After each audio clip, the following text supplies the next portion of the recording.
राधे राधे। जगन्नाथ जी बीमार क्यों होते हैं?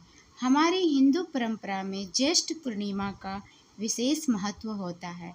ज्येष्ठ पूर्णिमा के दिन उड़ीसा स्थित जगन्नाथपुरी में भगवान जगन्नाथ की स्नान यात्रा का महोत्सव मनाया जाता है, जिसमें भगवान जगन्नाथ, बलराम एवं सुभद्रा जी के काष्ठ विग्रहों को स्नान हेतु मंदिर से बाहर लाया जाता है।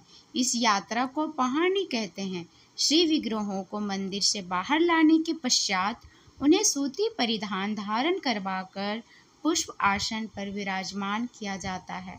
पुष्प आसन पर विराजमान करने के पश्चात भगवान जगन्नाथ को 108 स्वर्ण पात्रों द्वारा कुएं के चंदन मिश्रित शीतल जल से स्नान कराया जाता है। शास्त्र अनुसार कथा है कि भगवान जगन्नाथ ने स्वयं महाराज को मंदिर के सम्मुख एक वट वृक्ष के समीप एक कुआं खुदवाकर उसके शीतल जल से अपना स्नान कराने का आदेश दिया था। इस स्नान के पश्चात 15 दिनों तक किसी को भी उनके दर्शन न करने का निर्देश दिया।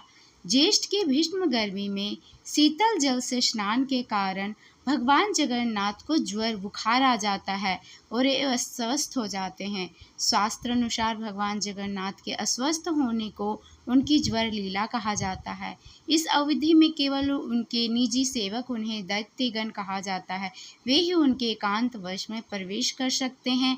15 दिनों की इस अवधि को अनवसर कहा जाता है। अनवसर के इस काल में भगवान जगन्नाथ को स्वास्थ्य लाभ के लिए जड़ी बूटी, खिचड़ी, दलिया एवं फलों के रस का भोग लगाया जाता है। अवसर काल के पश्चात भगवान जगन्नाथ पूर्ण स्वस्थ होकर अपने भक्तों को मिलने के लिए रथ पर सवार होकर निकलते हैं, जिसे सब प्रसिद्ध रथ यात्रा कहा जाता है। प्रतिवर्ष यह रथ यात्रा आषाढ़ शुक्ल पक्ष की तिथि को निकाली जाती है।